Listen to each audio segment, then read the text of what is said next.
এই গত পরশুদিন একটা কাজ করতেছি যে আলেমদের মধ্যে যদি কোনো ত্রুটি হয় আমরা এটা গোল টেবিলে বসে সমাধান করব। কেন এটা আমি সিদ্ধান্ত নিয়েছি, কারণ আমরা আলেম একজন আরেকজনকে বল ধরি, তখন ফেসবুকের ভিতরে আমার পক্ষে একদল বাইরো, ওনার পক্ষে আরেক দল বাইরো, বাইরে শেষ পর্যন্ত এমন একটা ফেসবুকে কাদা চোরাচুরি হয়, শেষ পর্যন্ত আমার কেল্লা নিয়ে নায়কের মাথাত লাগাই দেয়, আরেকজন নিয়ে আরেকজনের কেল্লা নিয়ে আরেকজনে লাগাই দেয় যে একটা নাচানাচি ঠেলাঠেলি ইউটিউবাররা ইনকামের দান্দা করে, লাস্টে আমরা বান্দা ফুরি, দিন শেষে ইসলামের ক্ষতি হয়। কথা কোন ঠিক না বেটি? এই জন্য আমি সব গণনার আলেমদেরকে বলবো, যদি আপনাদের মধ্যে কোনো সমস্যা থাকে আপনারা একটা কাজ করবেন, ব্যক্তিগতভাবে ফোন দিবেন, ফোন দিয়ে এক জায়গায় বসবেন, বৈশা সমাধান করবেন। কিন্তু ওই যে অনলাইনে ফেসবুকে ওই ওই কোনো ধান্দাবাজকে সুযোগ দেওয়া যাবে না। এমনিতে অনেক শত্রু আছে কিনা বলেন, এরপরে তাদেরকে সুযোগ দেওয়া যাবে না, ফেসবুকের খাতা চোরাচুরি করা যাবে না, এবং কমেন্টস বক্সে কোনো গালাগালি করা যাবে না। যদি কোনো সমস্যা হয় এটা বাংলাদেশ যে কোনো জায়গায় যাওয়া যায়, কথা করে একটা ফোন দিবেন, ভাই আপনার বক্তব্য আমার কাছে সমন হয়েছে তো ভাই কিভাবে এটা সমাধান করব, ফেসবুকে না, ঠিক আছে আপনি আসেন, আইসা এক জায়গায় বসবেন, বৈশা এটা সমাধান করবেন, এরপরে সমাধানটা ফেসবুকে দিবেন, জাতি জনগণ দেশ একটা ভালো মেসেজ পাবে। কথা কোন ঠিক না বেঠিক?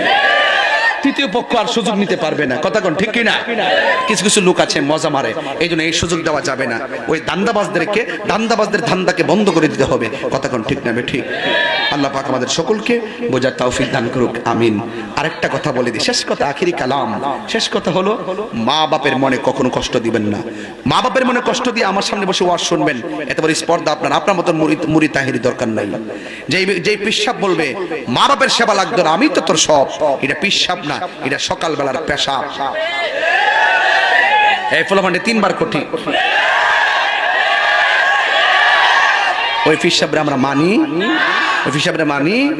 একটা হইল মাছ যদি আয়া আমরা দেশে কিছু মুরিদ আছে না, একটা হইল মাছ গাতার থেকে পাইছে, বৈশালের গাতার থেকে পাওয়ার পরে আরে একবার বৈশালের কথা মনে হয়েছে, একবার আরে যাক ফরক মনে বৈশালে মনে করেন একটা গাতার মধ্যে একটা হইল মাছ পাইছে, পাইয়া ইটারে নাহে দিয়া ওই যে এটা দিয়ে একটা সুতা ডুহাইয়া হাতের মধ্যে লয়ে গেছে পিসাবের বাড়িতে, যাই করতেছে বাজান একটা গাতার মধ্যে 1 বছর পরে হিঁচছিলাম, একটা হইল মাছ পেয়েছি, পিসাব কি দরকার ছিল, তোমার মার কাছে দাও, এটা জিয়াই রাখুক দে।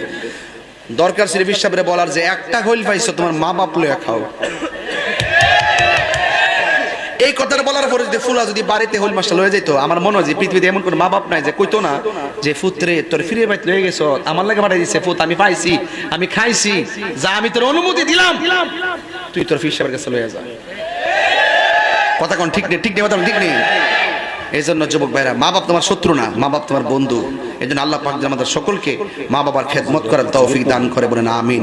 তোর পিসাবের কাছে লয়ে যা। কথা কোন ঠিক নেই? ঠিক নেই, কথা ঠিক নেই। এই জন্য যুবক ভাইরা, মা বাপ তোমার শত্রু না, মা বাপ তোমার বন্ধু। এই জন্য আল্লাহ পাক আমাদের সকলকে মা বাবার খেদমত করার তৌফিক দান করে, বলেন আমিন।